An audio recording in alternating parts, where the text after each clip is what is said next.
David, Casey, welcome. Hi. Good Can you afternoon, guys hear me? everybody.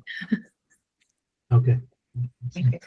We'll wait for maybe 5-10 minutes and see Okay. if others Somebody start. cut out come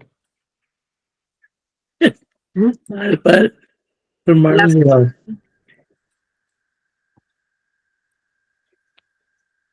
Yeah, just let us know when y'all are ready, and we're ready for y'all.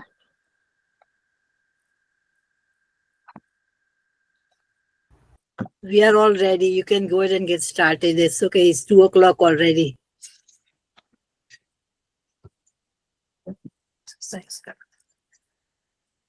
Nazim Modi Putin की car निकल गई America से are पर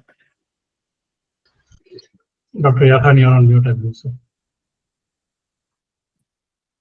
Yes, Arafat, are you on the call? I'm here. Abdullah. Yeah, just make sure that you moderate the sound and then make sure everybody stays mute.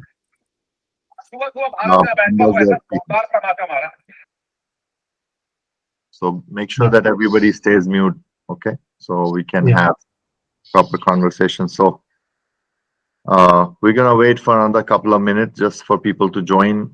Some people were having difficulty registering on Eventbrite, but most of the people were able to register. Thank you so much. The reason we do it through Eventbrite is because the Google Meet has certain limitations. I mean, we have a professional account, but the emails have to go out, and when the emails go out through Eventbrite, they don't go into the spam folder, and that way we are able to reach everybody. But eventually, I was able to create a link and then post the link in WhatsApp groups, so people can join if there is an issue with registration on Eventbrite. So this is the second episode of DentTalks, which is the education wing of DentTracks, and we are bringing in current affairs and matters related to dentistry that particularly relate to practice management, and we can bring in clinical questions and clinical matters too, where we can all collaborate. We can all try to be a part of running our businesses the way they should be run. I see way too many people in our circles fall for the cliche where they've been told, do the clinical dentistry, try to do what you need to do because you got training for that, leave the business to us. And I always educate people that leaving the business to others is not the best strategy, because if you can do dentistry, which I believe is more of a rocket science than business itself, then don't let people sway you away from your business and make them believe that they will be able to manage your business better than yourself. So always spend time in managing your business. After 8 hours of hard toil and hard work that you all go through in clinical dentistry, just spend those 15 minutes, 30 minutes taking care of your business. And this is what is my mission. That's what I want to teach everybody, that it's critical you spend that half an hour into your business to look at numbers, to look at what you've done, even if you are an associate. If you're an associate, at the end of the day, it's mandatory that you look at your day sheet. It's absolutely critical that you figure out what did you perform as a procedure on each and every individual patient, whether they were properly charged out or not, and then they were billed or not, because everybody is on different models of compensation. Whether you are on a collection model or you're on a production model, it's absolutely critical that you look at your day sheet. That's where the business starts. So whenever you're done, okay, you write your notes, you do everything, and then after that, make sure you get the day sheet at the end of the day. You look at it and you communicate if you find any errors. So if every day is accounted for, then it doesn't look like it's a very big deal, right? I mean, if you have to manage everything at the end of the month or at the end of the 2-week period, it can appear that it's voluminous and that can sway you away from not doing it. But if you're doing it on a daily basis, it becomes your routine, it becomes your habit, and you're able to target what you need to target and achieve what you need to achieve. So welcome everybody to the next episode of DentTalks. I have with me our guests, Mr. David Foy and Miss Casey Raney. They are avid CPAs, and Miss Casey Raney is a CPA that helps a lot of dental offices with their dental office needs. She particularly specializes in helping offices claim the money that they have paid in the form of taxes through different tax havens, tax measures that can be utilized, that the government of the United States and the IRS actually encourage and help you get that money back if you're doing certain things for your employees, if you're doing certain things for the economy, if you're doing certain things for the R&D process living in the United States. So without further ado, I welcome Mr. David Foy and Miss Casey Raney to start their webinar. If you have any questions, just housekeeping rules, keep them to the end. You can post your questions in the form of messages in the chat group, and we will try to target and take care of each and every question that you may have at the end of the session, so that there are no interruptions. But we will try to get to every question. Thank you. And if any of you want to submit the question anonymously, we'll open the question and answer session, and then you can submit the question anonymously. Yes, I mean, in the chat bot, go ahead and post your questions, and we won't call out your name if you don't want to. So it's really up to you. But we're having a very open discussion, and we want everybody to benefit from it. So don't prevent yourself from asking questions. Go ahead, David. You can start. Casey? Yeah, so thank you all for being here today. Really appreciate y'all taking the time. I know it's probably maybe your day off, so thank you. We look forward to educating y'all on a few things. We're going off 3 things today: tax credits, tax deductions, and tax savings. They're all a little bit different, so it might all sound the same, but they're all completely different. And David is going to go over how each one is different and what you can do to take advantage of all 3. Perfect. So let me see if I can prompt this up here. And then primarily, if you guys can introduce yourself and, I mean, start with that. And that way, everybody knows who you are and they feel comfortable. Yeah. Perfect.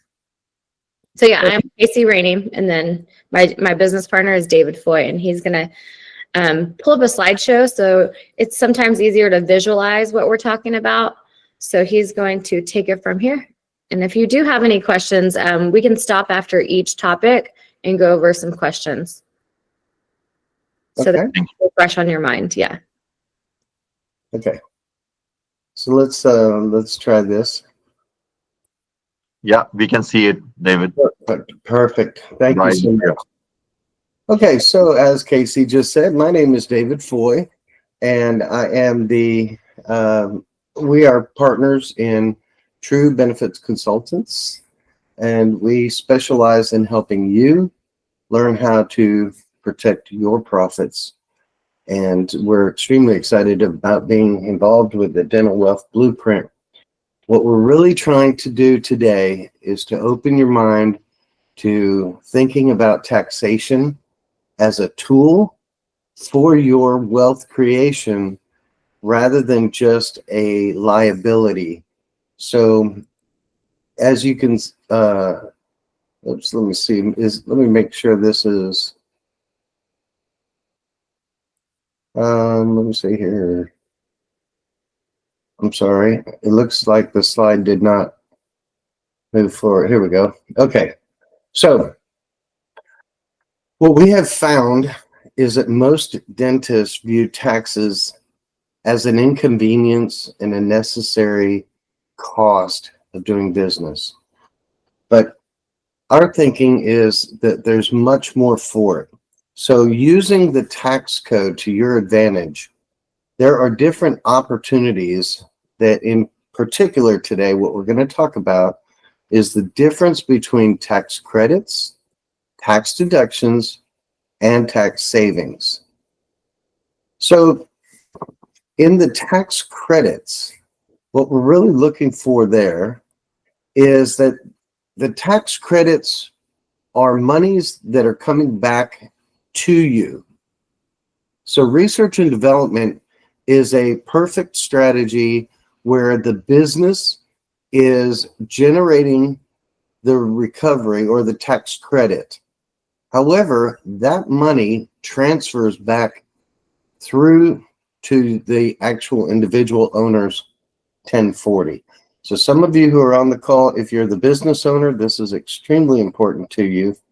And if you are, as we talked about, maybe an associate or another participant in the practice, this is something that you can be helpful in participating with and also look forward to as a practice owner. The second one is cost segregation. Cost segregation is very important to anyone who has already built a facility, built out a facility. This deals with the real estate. If you are in the dental practice and you are not in the ownership position yet, but you're looking forward to or soon planning to build a new facility or build out a lease facility, this is a fantastic strategy that is going to help you keep money in your pocket through the hardest first years as you get started. And then the Section 125, this is not a tax credit, not a tax deduction, but this is a tax savings. And this can be implemented with anyone in practice. And this allows for additional, either new or in addition to what is already in place, health and wellness benefits for the employees with no change in their take-home pay and no out-of-pocket cost to the employer. So we're going to delve into these a little further, but as you can see, these are refreshing new strategies that you may not be aware of at this time. So in everything that we do, we're always using what is the Internal Revenue Code, what is already written, provided for you in the IRS tax code. Many people ask us, how come I've never heard of this before? How come my CPA hasn't talked to me about this before? How come nobody has brought this to my attention? The truth is, Casey and I work very closely with many CPAs and many tax professionals or financial advisors. And in many cases, we were the ones that educated them. They saw the value in it, realized or received money through this, and then became part of our evangelizing team, as Dr. Yarkon can attest. The tools, the tax code is so large. There's millions and millions of words in the tax code. Bills have been passed over the years that a portion of this bill is for one program or another, whether it's a social program, a business program. Our effort, Casey and I, is that we have identified these three and a couple other niche tax strategies that are extremely relevant and can be very lucrative to you in the dental business. So with that, let's go into some more about research and development. There's a key factor of what is qualified research activities, QRAs, qualified research activities. How do I qualify for this R&D tax credit? There's a 4-part test as written in the in the tax code that says that you have to be solving some elimination of uncertainty. It has to be technological in nature. There has to be a process of experimentation, and there has to be a qualified purpose. So let me just throw out a couple examples. I would assume every one of your offices, you have a CBCT. You have maybe you had an ITERO 3 and you've looked at an ITERO 5, or you have looked at a TRIOS. Well, a TRIOS 3, a TRIOS 4, a TRIOS 5, an ITERO 5D, 5D plus. The question along those lines is, what did you start with, and what did you go to? So the elimination of uncertainty here in this particular case is, what am I trying to solve? Am I trying to get faster, more efficient, better integration, better imaging? Am I trying to, for instance, Invisalign pretty much demands that you have an iTero to communicate with them. Or with other systems, you may be able to use a different program or a different piece of equipment. So the question is, what are you comparing?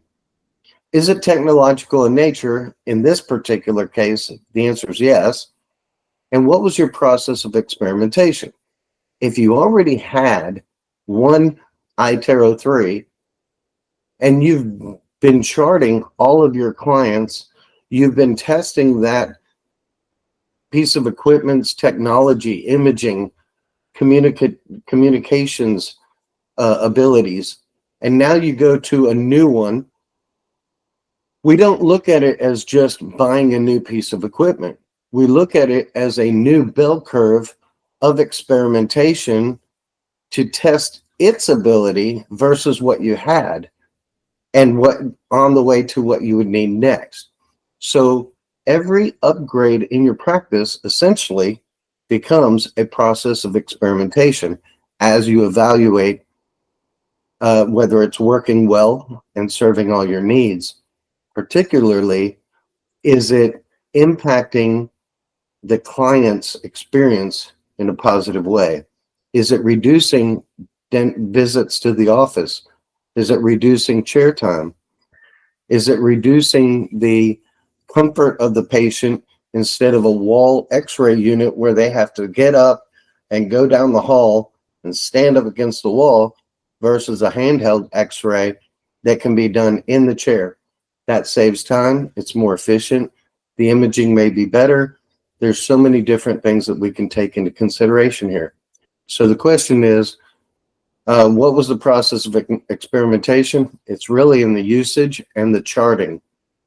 So as Dr. Yarkhan was describing earlier, taking those daily notes, each patient at a time, all of that is going to speed up the process of what your comparatives are. Qualified purpose, again, obviously, it's going to be for the process, the procedures, or the overall practice efficiencies. Moving along, then the question comes into the qualified research expenses. So using the qualified research activities, identifying what it is that you did that made the impacts to the business, the new evolution, innovation, the changes to processes and procedures. We then look at the P&Ls and the payroll, the outside third-party contractors, and your supply costs. So each one of them has limitations based on the tax code as to how much we can really use. You'll notice that based on the payroll wages, we can go up to 100% if it's applicable. Based on the SIC code, the standardized industrialized code of your practice, in most cases, we keep the payroll wages claim to approximately 30 to 40% of your overall wages. In most cases, nobody in your practice, even the doctor himself, is doing 100% of research all the time. It's just not normal. In some cases, it is an individual that would be working in the lab. If you added a 3D printer, if you've added all these new internal lab functions, and that person comes in, and from the time they clock in, they're either helping with the design or the molds or the milling. It's possible. And so what we do is we take the time to identify those employees, what their rate of participation is in the qualified research activities, contractor costs. If you have an outside associate dentist or individual hygienist and they're being paid 1099, we can still take those wages into consideration. Your supply costs, again, especially with the expansion of in-practice labs, those supply costs for the milling blocks or the supplies for 3D printing, there's so many things that we can take into consideration. Last is the research with universities. Many of the most of the dental practices do not actually do any kind of formalized research with universities or qualified research companies for any standard purpose. However, we do find and have found that some dentists will partner with a manufacturer of a piece of equipment, and based on the daily feedback or the direct feedback to that manufacturer, then they are participating in a real field-like position of that research. Again, any costs associated with that can be taken into consideration, up to 75% of all costs associated. So this is where the money comes from for the qualified research or research and development tax credit back to. Now, the question is, why should I act now? And this is our urgency. Our call to urgency for you is that in July, the One Big Beautiful Bill Act that got so much attention did some key things that are going to provide you an opportunity right now that is going to evaporate. Until July 6th of next year, we have what's called the 3-year look-back rule. That was started in July, it ends in July. So now we're in November, we have essentially 8 months left to take advantage of going back and getting the money that you had available to you that you did not know to claim. And we are now excited to go back and help you get that. So for 22, 23, and 24, we can go capture those unclaimed dollars. And starting in 2025, that look-back rule evaporates, no longer available. So in 2025 and forward, the R&D is still going to be available. However, you have to make sure that we work together closely and we get your calculations done, working with you and your CPA to get those calculations turned in as part of your timely tax return. Very important that we do this. So that's all I have to do. All I have to say about the qualified research or the research and development. I don't know. Should I continue or should we just ask any questions right now? What's your choice there, Dr. Yarkhan? Yeah, let's see if there are questions. If people want to ask questions about this particular section, which is the R&D credit, because we did this session earlier, there was a lot of question and answers that were coming to me directly, and then I diverted some of them to you So let's see if people have any questions related to this. Maybe we can answer these questions first. Sure. Yeah, and if anyone is interested, at the end of the slideshow, there's going to be a QR code you can take a picture of that'll take you to our website. You can put in your contact information and let us know what you're interested in. We can send you a checklist of the items we need to give you an estimate. And all estimates are at no charge. And they typically come back within 24 to 48 hours after we have all the documents. Yes. Okay. Great. Okay, so then let's move Let's forward. move on. We don't have any questions in the chat box either, so let's move on. Okay. Maybe people will come up with questions as they have listened to that part of the presentation. Sure. Let's move on to strategy 2. Okay, so let's go to strategy 2. Cost. Okay, I have a question here. Oh. That came from one of our attendees. What are some of the other procedures or equipment that we use in our offices that may qualify for this, which is R&D tax credit? Oh, absolutely. It's anything that is an equipment or a software. So if you have upgraded your dentition charting software, if you have implemented DentTracks, if you have implemented some kind of other, well, for instance, again, the iTero has a software. If it was a new iTero, it has an upgraded software. If it's Trios, it has a software. If you have X-rays, all of it, we want to know everything that you have done that has improved your practice through the purchase of any equipment or software. We will look at it with you. We will figure out how it has impacted your business and whether it's a qualified research activity or not. But so what I'm understanding, David, I'm interrupting you here, is just to make it easy for listeners. Say you start a practice, obviously, right? Once you start that practice, there is a baseline of that particular practice that you're that you have, right? Okay, so for example, at the baseline, you had a basic X-ray unit, you had a basic setup, and then you started your business. And then 6 months into it, you bought a panoramic X-ray, for example, or you changed your software, or you got a 3D printer, or you got a 3D scanner, or you got a CBCT machine. So all of those things that you add to your practice, which have improved either the quality of your practice or improved the offerings or the services that you provide in your practice, you're saying that there can be a case made for it to qualify for R&D tax credit.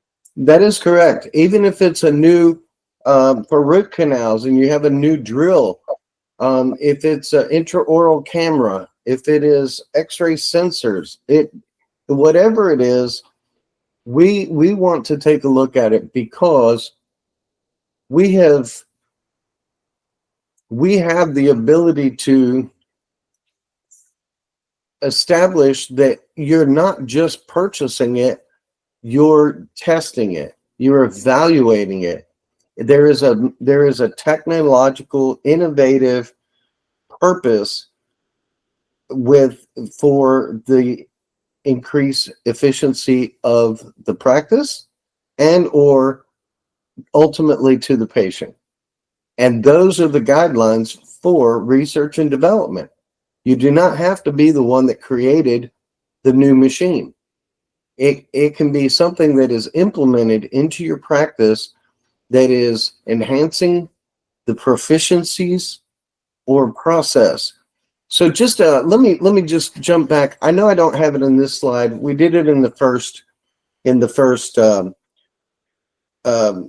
meeting that we had.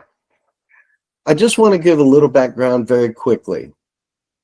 Research and development started in 1981 under Ronald Reagan, and the original plan for research and development was to inspire new job growth in the United States. The philosophy was using American innovation, American technology, American manufacturing with American materials to increase the skill sets of the American workers.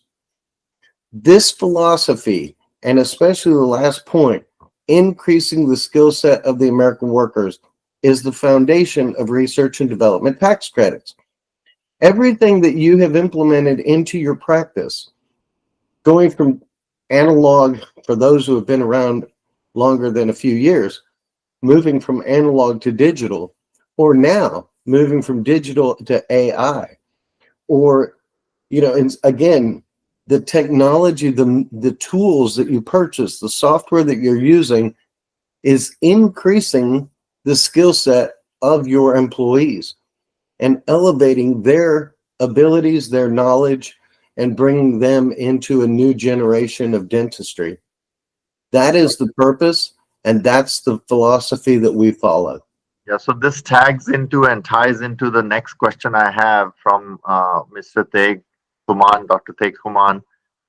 He asks, how is this different than wages that we already pay to employees for learning new software? Are new upgrades not already expensed or capitalized, or is this on top of those expenses that have already been made? So it's interesting, and that's a great question. I appreciate that being asked today, because when we look at the profit and loss statement or the payroll reports, because that's where most of that comes from. When we look at the profit and loss statement, continuing education expenses are not normally or not considered part of research and development. That's part of employee development, but not research and development. There's no actual research taking place. However, the hourly wages of the employee actually participating with that new technology software, that's the research part of it. So there's a difference between, or did they go to school? That's not included. Did they actually work with that? Are they doing the charting? Are they doing the imaging? Are they using the imaging? Are they reading the imaging? Those hours, those wages are part of research and development. Okay, great. So basically what you're saying is the employees that are doing regular work in a dental office and the wages that you're paying those employees for that regular work can constitute towards some of the refunds that they're going to get because they have paid those people and they've been training and utilizing them to be able to use these technologies and upgrading their skills. Yes, not only can it be, that is where the money comes from. That is the consideration. It's the time that they spend out of their 10-hour day. What percentage of that 10-hour day is being used for the use and implementation and the testing of all the different mechanical and software tools of the practice?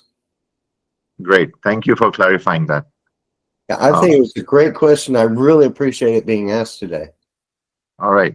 Let's move on to the next part. No more questions so far for the R&D. But if you guys, any question comes to mind, don't hesitate to put it in the chat box.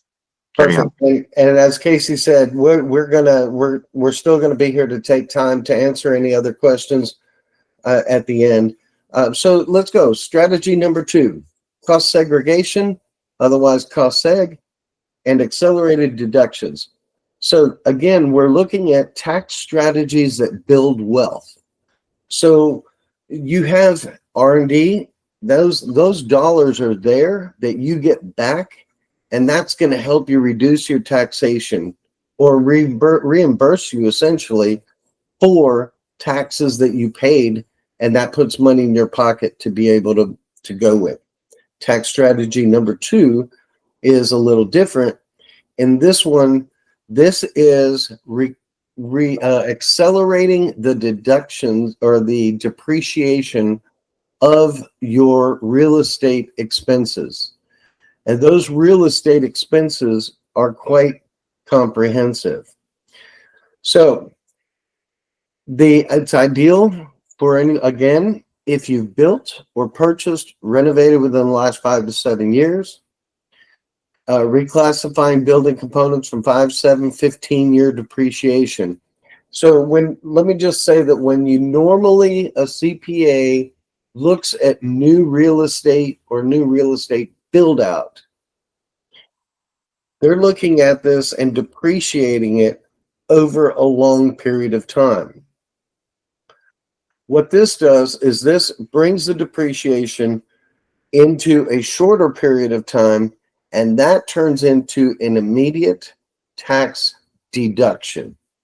The first was a tax credit. We're now talking tax deduction. What does tax deduction look like? If you have 39 and a half years or 27 and a half years of depreciation that your property is being trickled over, and we now move it into two different buckets, either your tangible property into a 5 to 7 year, or if we are moving the land improvements into a 15 year. We're accelerating that. That means that all of that money, the extra depreciation, is now getting put as a buffer in your tax liabilities. Whatever that tax deduction amount equates to, you will not have to pay taxes until that value has been consumed. In many cases, people are investing large dollars to start a practice. $500,000, $1.2 million, $3 million. And by accelerating the depreciation on that, they may have $100,000, $200,000, $250,000, $400,000 of tax liability that they do not have to pay until it has expired. The beauty of that also is that whatever you do not use this year rolls into next year. So if you had $150,000 of tax deduction, but you only had $40,000 of tax liability this year, you still have $110,000 of tax deduction next year. And if you only needed 60 next year, you still have another 50 the next year. So that money that you are not having to pay into the IRS is very easily money that's kept in your pocket, in your operational funds. And this helps you stabilize the beginning of your practice or the expansion of your practice, and ultimately is creating wealth through taxation. So as you can see, the green bucket at the top is the land. The actual dirt is not part of the depreciable amenities. However, let's look at I want to come in just for a second, real quick. So you do not have to own the property. That's one thing that's very important. You can actually be renting the property and still be able to claim cost segregation. Yes, that's a key point. Thank you, Casey. I appreciate you specifying that, because that's true. Most dental practices, especially the earlier entrance into the dental industry, they don't purchase their property, they lease it. So let's look at what some of these things are, because honestly, this is so expensive and all encompassing that it's far beyond what most people would ever expect can be included.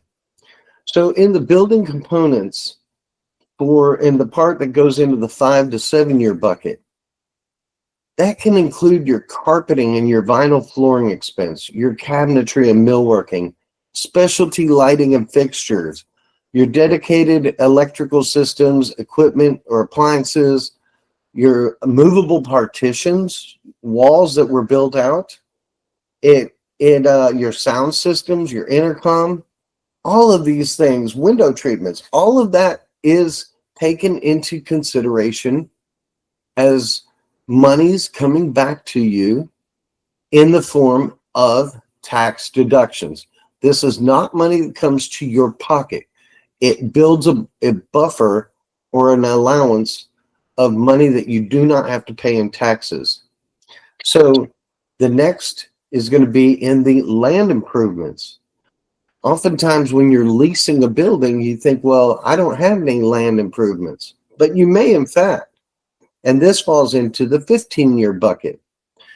So if you have to upgrade your parking lot or the curbs, sidewalks, driveways, fencing, adding new fencing or gates, landscaping, including your trees, shrubs, irrigation systems, retaining walls, outdoor lighting, signage, or drainage systems.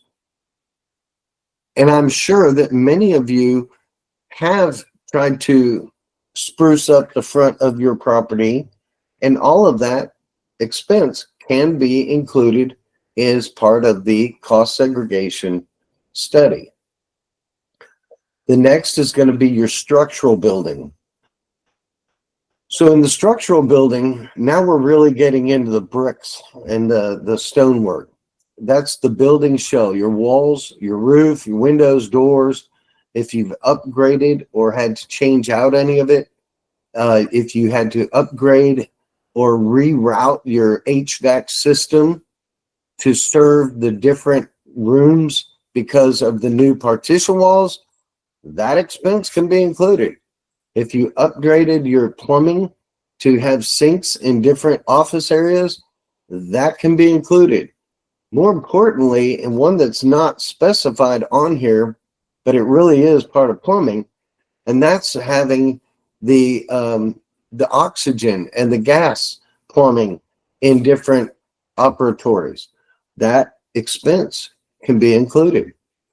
So those are the structural building. And then you have site preparation. This is more about when you're really not lease but purchase the property.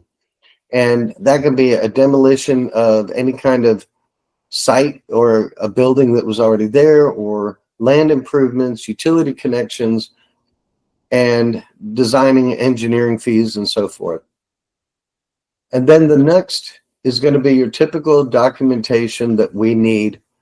And Casey's going to elaborate on this a little bit further at the end here. We have a very streamlined system, so you don't have to get overwhelmed by the documentation that's used. In fact, in everything that you did, you or your CPA probably already have a copy of your construction drawings or blueprints, if there were any, contractor invoices and payment allocations, fixed assets, appraisal reports, any of those items that purchase agreements, depreciation schedules, things like that. So with that, I'm going to call it the end of cost seg. And I expect that there's going to be many questions on this, and Casey's going to be able to answer those for you. Yeah, the first question I see here, David and Casey, is like for the land improvements that you had a slide on. Does triple net counts in this? For this right here, the land improvements? Yeah, so does like triple net fee that we pay as tenants? You see there's a base rent and there's a triple net that we have to pay, which is a percentage of pro rata share of what we occupy in that building. That's triple net. Is that included as a as a tax write-off within this that you're mentioning? Yeah. The answer is yes, it is included. Okay. Yeah. Okay. So can you elaborate on that a little bit? Like, I mean, you mentioned about, sprucing up the space, you mentioned about putting signs or, window signs. The tenant's gonna, be providing a lot of those costs, but it's still included in the cost segregation study. So you still get credit for that. And I don't know if David, I think he did talk about the 100% bonus depreciation. No, I have not yet. Sorry. Okay. we'll wait to get to that point. No, go ahead, Casey, please. Well, no, I'll let you get to that point because it's probably a part of your. No, it's actually, I don't have the slide on it in here. Prior to this year, before the big beautiful bill, you weren't able to get 100% bonus depreciation. So if you say built out a property this year, you're looking at a very large deduction coming your way. You know, say you put $1 million back, you might get possibly close to $1 million deduction. So this very large amounts of money that if you do not take advantage of cost segregation, you're paying taxes, a lot of taxes. This is your way to offset all of those taxes. Okay. So this is a special provision that is available for this year, or is it? Every year that was going by in the last previous years, we were losing 20%, 20%, 20%, and it was almost down to zero. The big beautiful bill brought it back to 100. I don't really know exactly how long it's going to stay at 100. David might know that answer. The answer is this year.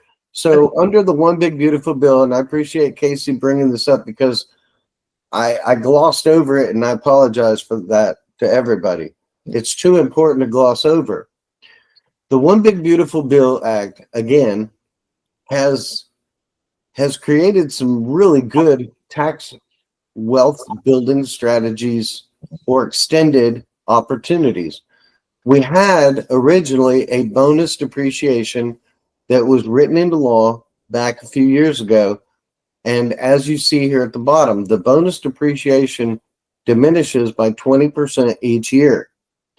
The One Big Beautiful Bill, it was about to expire this year. And there was not going to be a bonus depreciation. It lived out its life of 5 years. The One Big Beautiful Bill verbiage and provisions brought back the 100% bonus depreciation.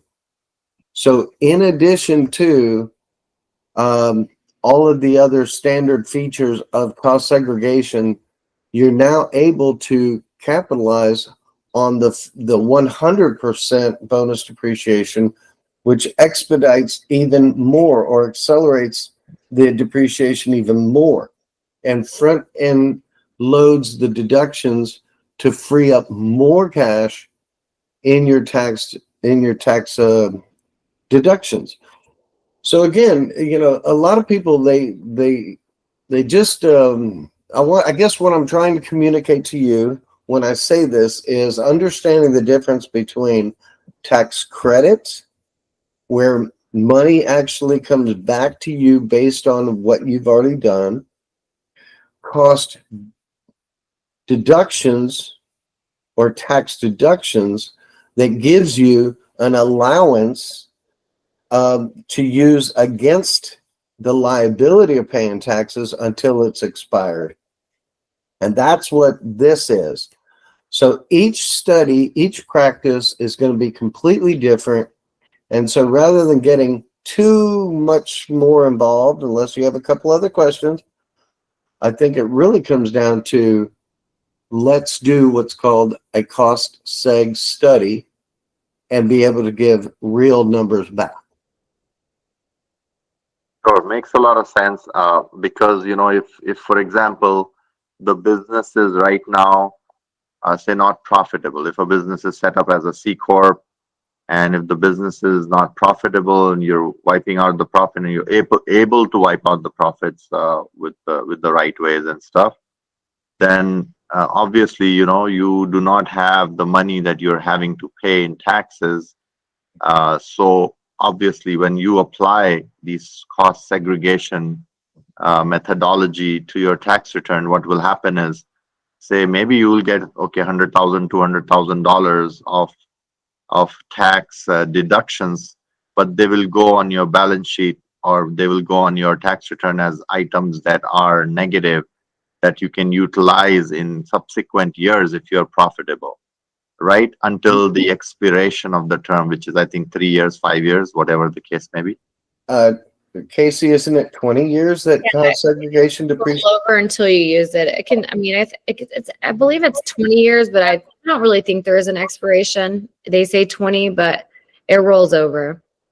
And in all reality, any business, especially in the dentistry, you never really get to that 20 years. You're already profitable in year what, 3, 4 at least, if Yeah. not sooner. So, but you're absolutely correct.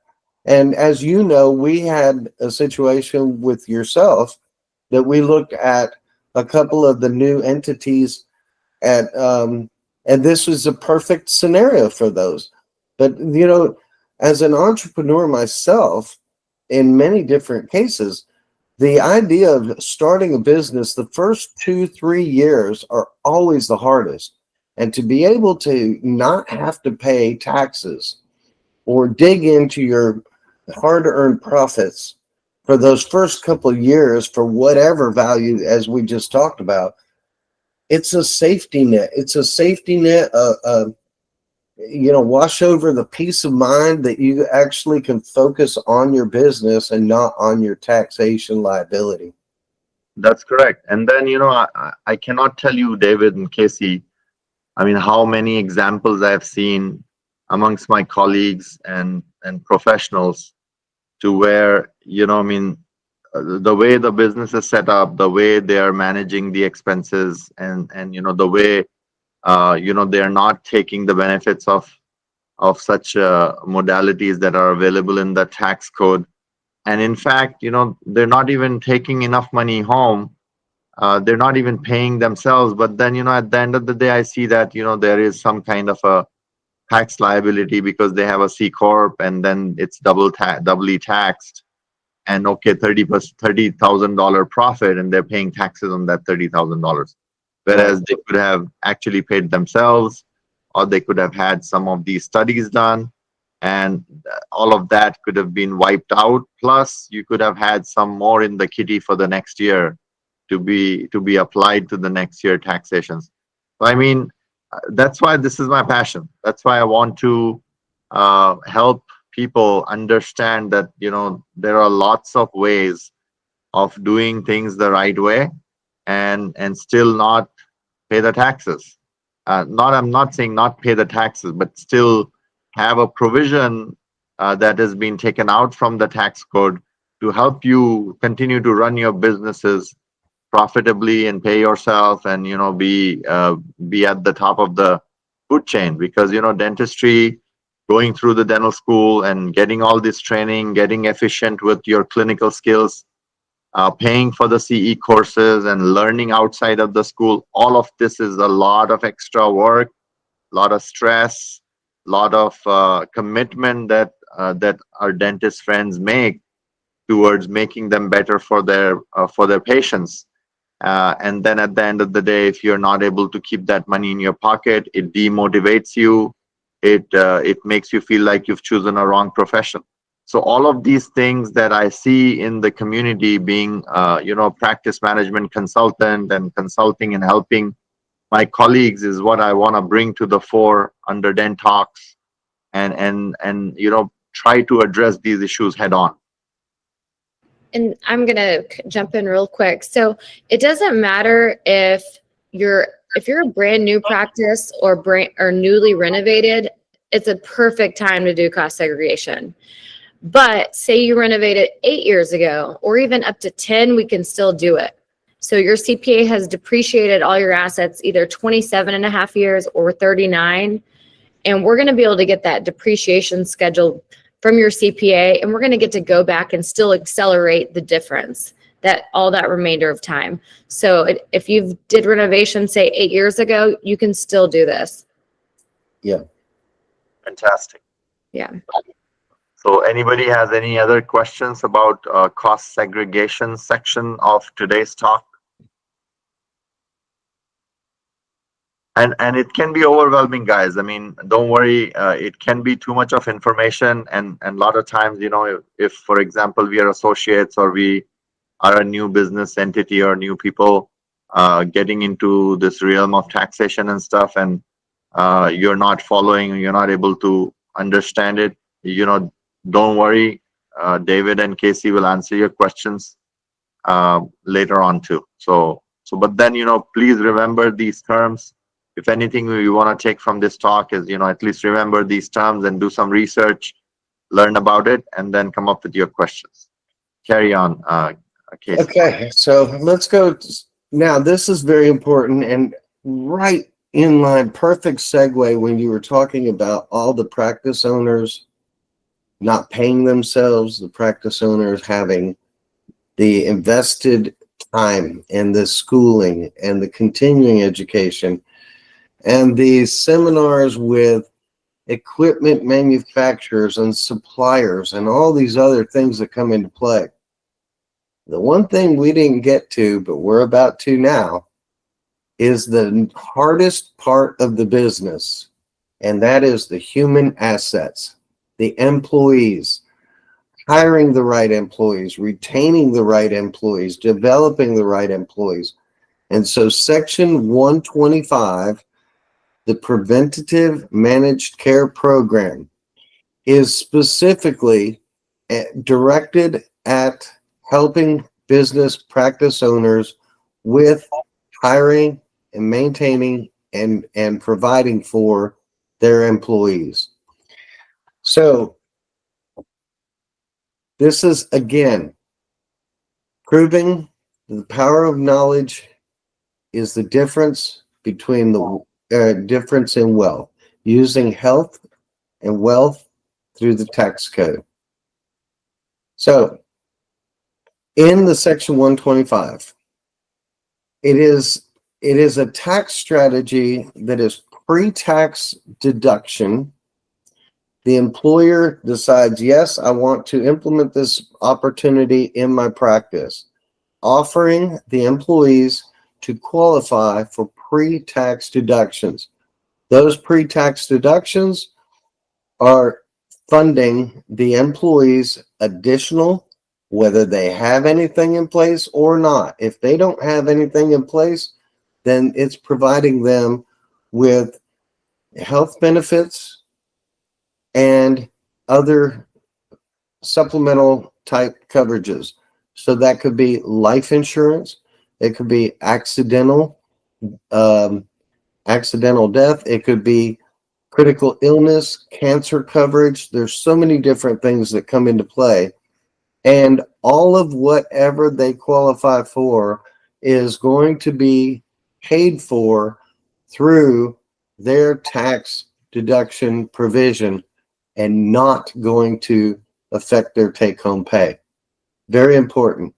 So, employee tax funded provides increased medical benefits, additional insurance coverages, no reduction in the employee's take-home pay, and more importantly, for the practice owner who says, I can't afford to provide my people any other benefits because I'm not even paying myself, they don't have to pay for this either. There's no employer contribution required for these benefits. There's no out-of-pocket cost to the employer. It's all funded through the tax Section 125 PCMP pre-tax funded program. And yet, because it is pre-tax funded, the employer is going to benefit from a reduced mandatory FICA, FUTA, employee tax matching at a value between $500 to $800 per employee. So it's a win-win-win. This is we want to evangelize this just a little more. This is a great program. By providing additional benefits, it helps you hire quality help, it helps you retain quality help, and everybody is winning. So again, no out-of-pocket costs to the employer, no reduction in employee take-home, immediately begins implemented.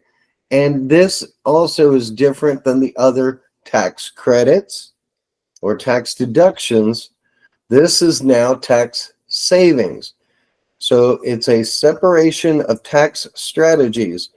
This tax savings is all through payroll. This is not something that has to go through CPA or the IRS. It's all through payroll. And that just makes it very seamless as you go along. Okay. So how is this different? Again, easy integration with payroll, guaranteed issue for all qualified employees, and attract and retain the staff, better benefits. So one of the things is guaranteed issue for all qualified employees. One of the questions I get on that one, I'm going to just go ahead and answer now, is what does it take to be a qualified employee? As long as they're a W-2 paid with making at least $26,500 a year. If they are W-2 wage and making $26,500 a year, they are likely going to qualify. There are some other qualifiers in there, and I'll get to that in just a little bit. And then, the other questions, or who are we? Casey and I, we're a Texas-based office with offices in Dallas and Houston. And our CPAs do all the work, and we stand behind our work 100%.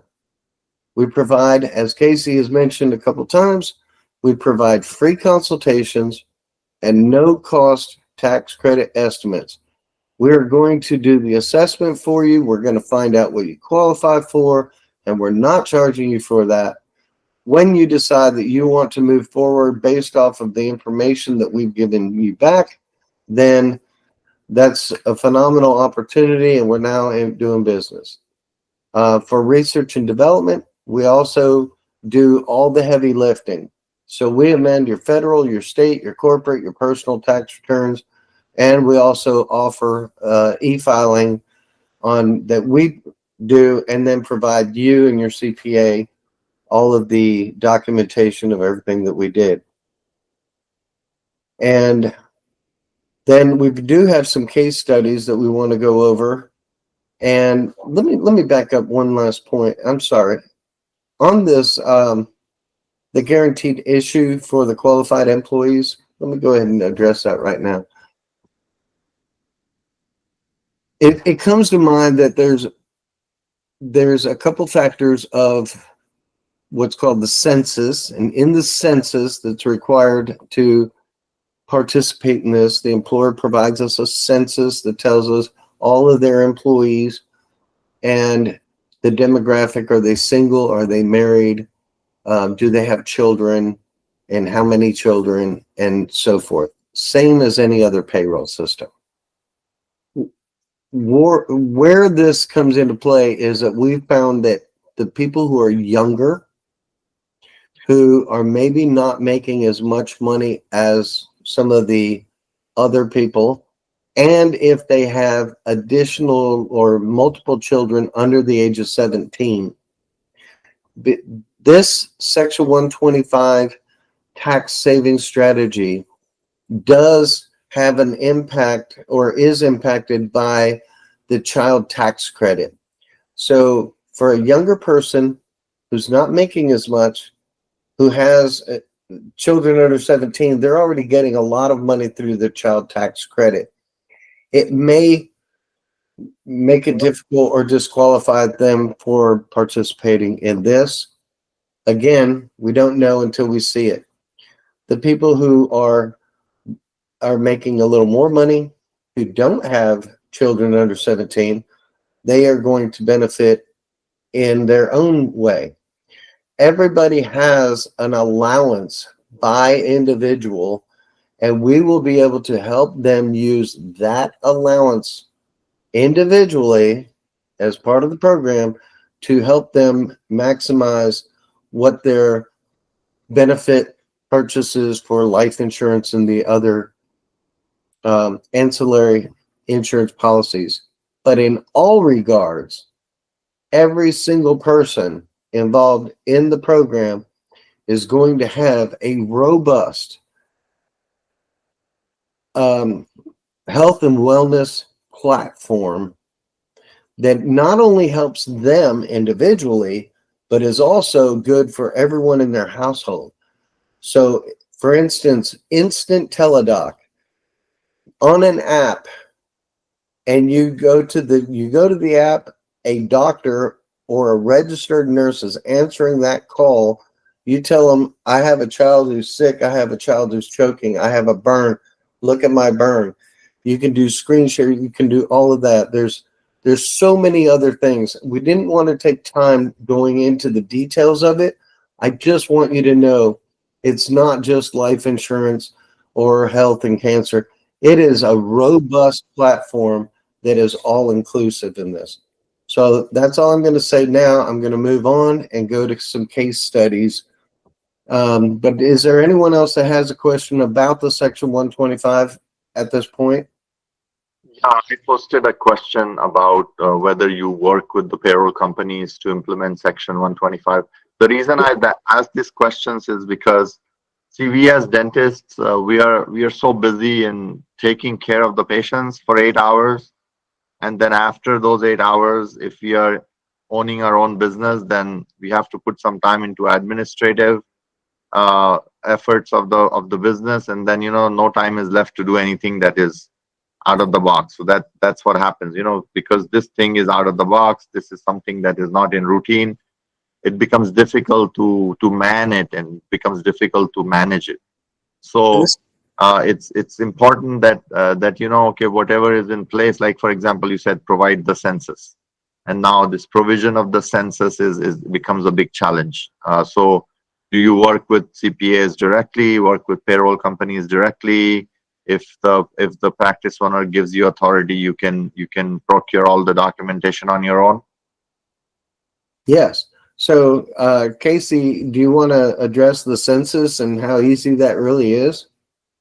So yes, so the census is going to ask the basic information, and it's just going to be a spreadsheet you can fill in. If you have a good system, your payroll company, a lot of times you can actually just pull a report with the information that's on there, and we can actually upload it for you. So we only need 2 documents. We need basically the last payroll document that shows the wages, the gross wages, the taxes that were taken out by each employee, and then we need to know the withholding status of each employee. So whether they have any dependents, things like that. And I believe that's a W-4 form. So just 2 documents, and we can give you a free analysis of how much you'll save each year. And you're going to start saving the first month that you're implemented in the program. So the key points of the Section 125 is, most importantly, you're going to get savings of $500 to up to $1,000 per employee each year. So if you have 10 employees, you're looking at anywhere from $5,000 to $10,000 a year that you're saving. And then your employees are getting benefits at no cost because it's rolled into the program. So if you already have a group health plan in place, that's going to stay the same. We're just going to give your employees additional supplemental insurance, and that's going to help you retain your employees. It's going to help you with hiring new employees, benefits that most other companies don't provide. Right. So, and then if you don't have a group health plan in place, this could be your group health plan. Yes. So if you do not have a health plan in place, we're going to get your employees a health insurance plan so they're covered, which is the whole point of the program. The program came around. The government wants you to be a part of this because it promotes preventative wellness. It wants you to encourage your employees to go to the doctor, to stay on top of their health, so that they're going to perform better at work if they're healthy. So if they're part of this program, they're going to have insurance, they're going to be healthier. And you're going to be saving money by being a part of the program as well. So it's kind of a win-win for both the employee and the employer. Yeah, there's one other key factor that's it's a technicality within the laws, right? But group health insurance is mandatory on corporations that have 50 employees or above. It is not mandatory on most dental practices that have less than 50 employees. So this preventative care managed program, as I was describing, is so robust in its formation and in what we're working with, that it actually exceeds the requirements of the minimal essential coverage required by law. So we're not trying to provide group health insurance policy. We're providing health and wellness platform that is very comprehensive at no out-of-pocket cost to either one employer or employee, helps employees with immediate assistance if there's anything. In most cases, even when a company has a major medical group health policy and the employee is not well, they call and they have to schedule an appointment with their primary care doctor. And then they have to wait for that appointment, and then they have to go to that appointment to find out that they need to then whatever. That's wasted. That's time away from the job. It's time and effort away from them being taken care of. And furthermore, it also it's a disruption to your practice, to their life, without a doubt. With this, they have immediate assistance. Those doctors on their app can answer, can help give virtual treatment, and can actually prescribe medications. So instead of the person having to wait for a primary care visit later on, they can actually get treated, virtual treatment and prescriptions all in a few minutes. So that's part of it. But there's a lot more to it. And once we get into, if somebody's interested in knowing more about this, then there's a separate presentation that will drill it down. And the main thing, though, is no cost out of pocket to employee, no cost out of pocket to employer, tax savings, tax savings. This is creating wealth through tax strategies. And that's what we're really trying to communicate to you, that there are niche strategies that have great benefit and can be very lucrative for you.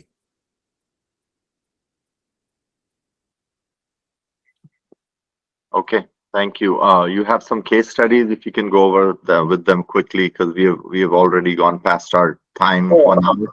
I'm so sorry. I'm No so worries. sorry. Yes. No worries. Yeah, carry on. Let's go through the Okay. case.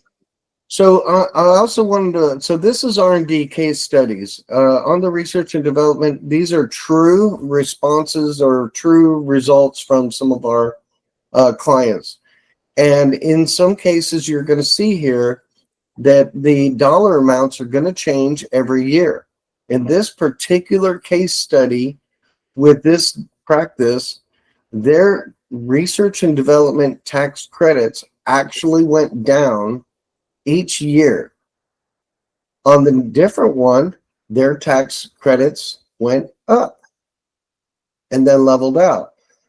This one was not around in 2021, or these two were not around.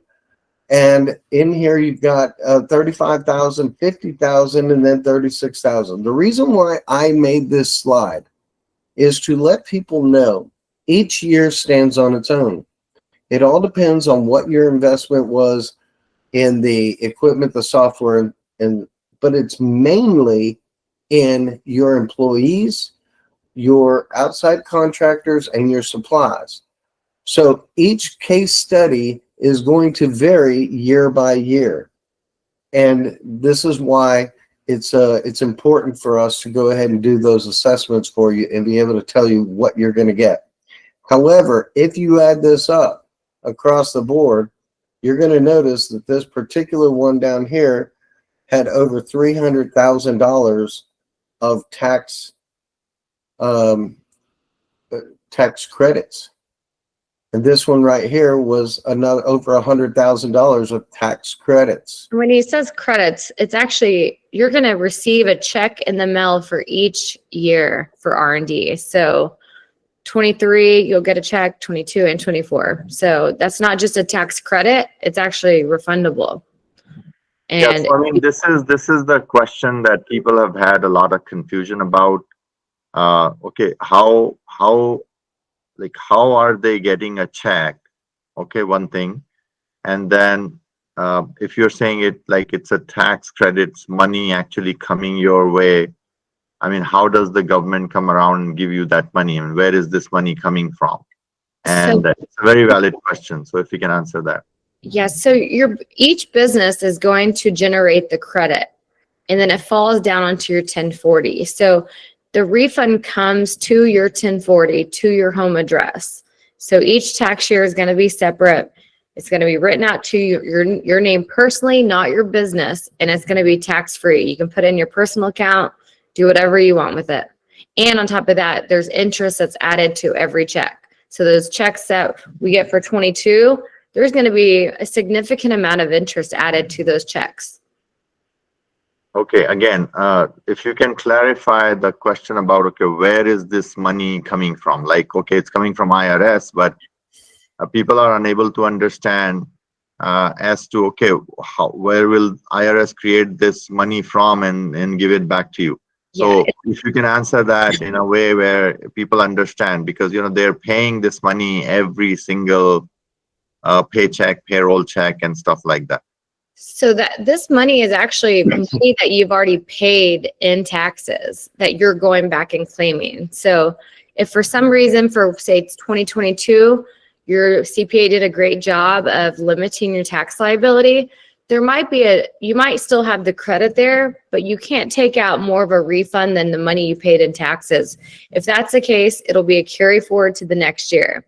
So this is money that you've already paid in taxes. It's being refunded to you by the IRS. If you're in a state that has state taxes, then you're eligible to claim state refunds as well. Okay.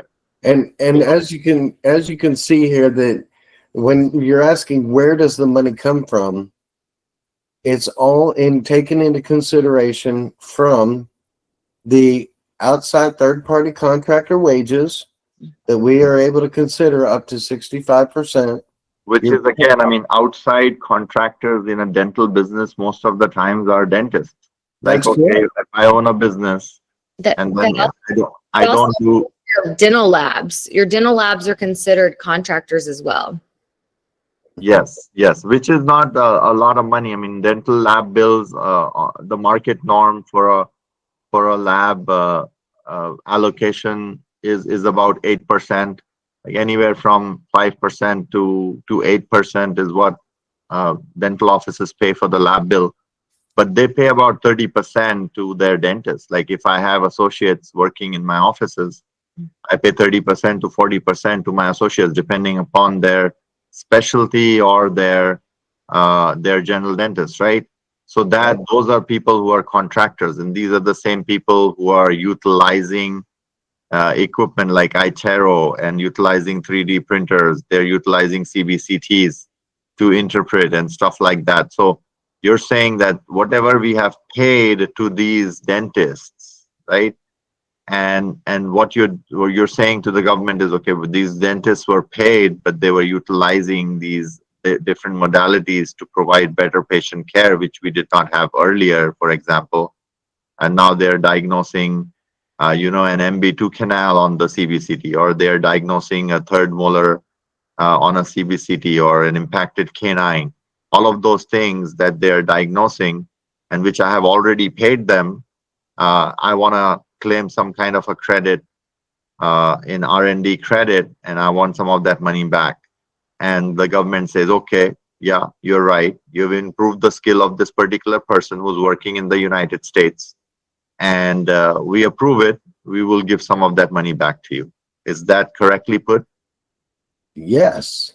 And the way that's proven, because many say, well, how do you prove that? It's all in your dentition charting.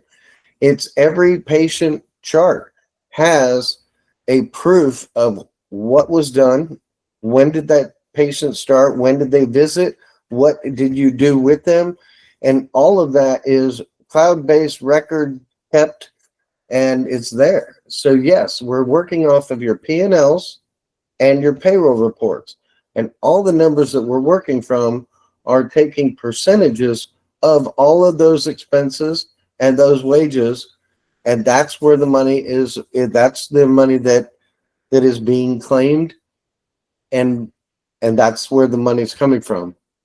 That is correct. Yeah, and then if we had our practices for the last 15 years, we did not claim it for all those 15 years, and we are only able to go back for 3 more years, and then we can claim it every single year. But whatever we lost, we lost. But this year is very, very important, guys. So try to meet the deadlines. If you really think that you will be eligible for these R&D tax credits, don't miss out on the deadlines. The deadlines are going to be crucial, because if you miss out, then you won't be able to look back previous 3 years and then claim it. So I think this is a great one, because it's actually a credit compared to other ones, which are also very important. As your practices improve, as your revenues grow, you have to find strategies to be able to offset some of the profits that you have by improving what you have in your practices in ways of putting in equipment, getting the build out done, or getting insurances for your employees. So all of these things will be important as you plan your future, and improvement of the revenue in your offices take place. Yeah, and if you don't mind my saying, I brought this screen back up because in my case study, and I explained that the actual claim was going down year by year on this particular small practice. This particular Houston practice that I chose, they only their gross revenues barely exceed $500,000 a year, and yet even with that, if you look at the amount of money just in 22, 23, and 24, it's $60,000, over exceeding $60,000, 65. And so, and that goes directly back into the business owner's pocket. I mean, say for example, you have a business that is in partnership with, say, 3 people. So whatever your partnership document is, like say you are 33%, the other 30%, other person is 30%, there's another person who's 40%. The checks will come to all 3 of you, divided appropriately based on the percentage of your partnership that is signified in the tax documentation or the SOS documentation. that is also correct, yes. And then the other is on the cost segregation, or the green line. Please understand, I separated these because I wanted them both on the same slide. This particular green line, the cost segregation case study, the building expenses were $1.189 million, and the tax deduction was $350,000. That's a very standard type of cost seg tax deduction ratio. And again, if you're new in practice and you're built, or if not, even if it's back, like Casey said, it's back a few 5-7 years ago, and you're now just learning that we can accelerate those depreciations, and we put an extra couple $100,000 into your pocket by not or removing the tax liability. This is a wealth creation type strategy. And then on the section 125, 2 different companies, one very small, 16 employees. The owner has a direct reduction in tax liability for employment payroll taxes of $8,900 a year. So $8,900 doesn't have to pay. On this other one with 110, they were able to save $52,000 in reduced payroll taxation. It doesn't matter what your size is or how long you've been in business.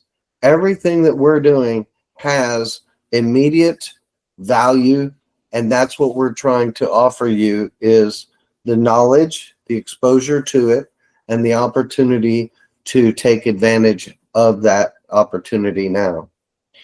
And so just, before I know we need to wrap up, we have our information on this slide if you want to snap a picture, but more importantly, we have our QR code. And so if you take time to just scan the QR code, that'll take you straight to our website. And Casey, what are they going to get at their website? This is just going to be asking your name, your email, phone number, and then what tax strategy you're interested in. If you fill that out, we will send you an email with basically the documents that we need, the checklist, the applications. We'll send you a detailed email on each one. So if you're interested in all of them, just let us know, or if you just want to even just schedule a call to go over it with us in more detail, then whatever you want, just let us know in the message. But there's always more. Don't spend your money yet because you get more, because on here with Dr. Yarkon, you're also going to get reduced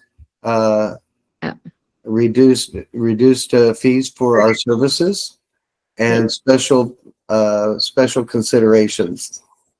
Thank you, David and Casey, for doing that. I just asked them, I have a big group of dentists that I am an administrator for on WhatsApp, and they were like, okay, can we do some sessions?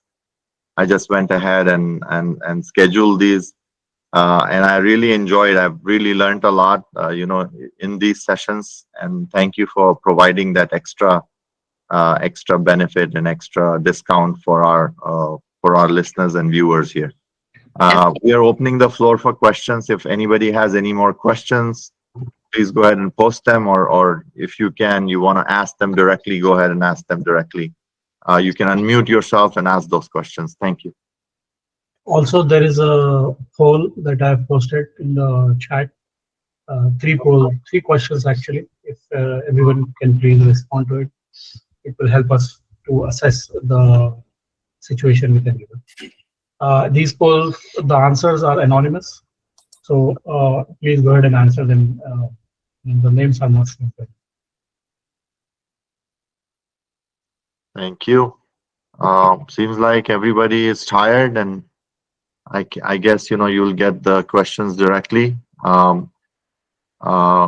I guess we are going to schedule new meetings as we do DentTalks sessions. I will love for everybody to join in our next ones, and thank you for joining today. Appreciate you guys joining on a Saturday afternoon. Signing off from DentTalks and DentTracks. Thank you. Thank you, David. Thank you. I appreciate you greatly. Thank you, everybody. Hi, David. Are you still there? Yes. Oh, I apologize. I do have a question. I'm driving, actually. My question was, for us to do this, is there a payment that we have to make up front, or can we have an arrangement where whatever amount you come up with, you're going to deduct your fee from there?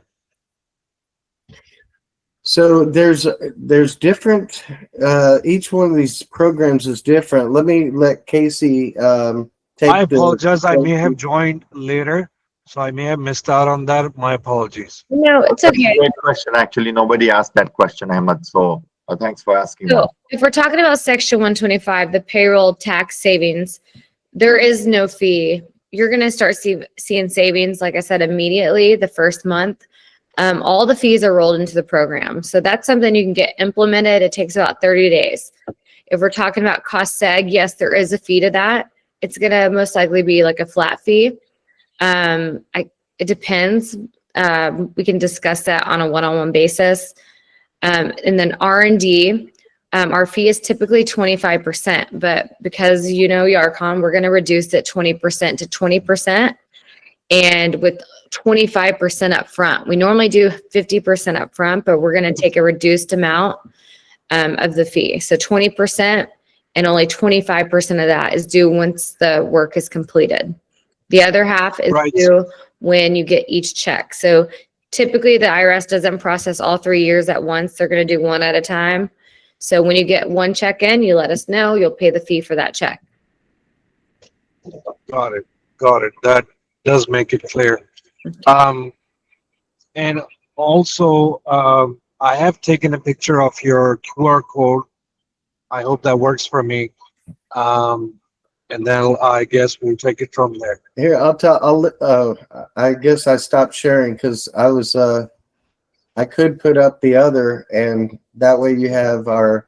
I have the seen it information, Ahmed. I'll send you the information. I have David and Casey's through, information. so it seems to be working. Okay, that's wonderful, Vajahat. If you can do that, that would be great. Yeah, I mean, anybody who needs any information about them, you can send me the QR code, David, and I'll post it in the group. And that way everybody will have it. There were about 30 people who joined. There may be a lot of others that were not able to join. So I'm going to post an excerpt or maybe even the recording of this session on the YouTube channel, and then share a link on the group, and I'll share your QR code in there. That'd be great. Yeah. That'd be great. Were there any other questions? Dr. Jafri, I appreciate your question there. I appreciate you guys, Vajahat, David, Sue. Thank you so much, guys. Thank you. Okay. Thank you for the appreciation, Ahmed. Always. Appreciate it. All right, guys. I think Take care. the session is over, and then signing off again. I've signed off one more time.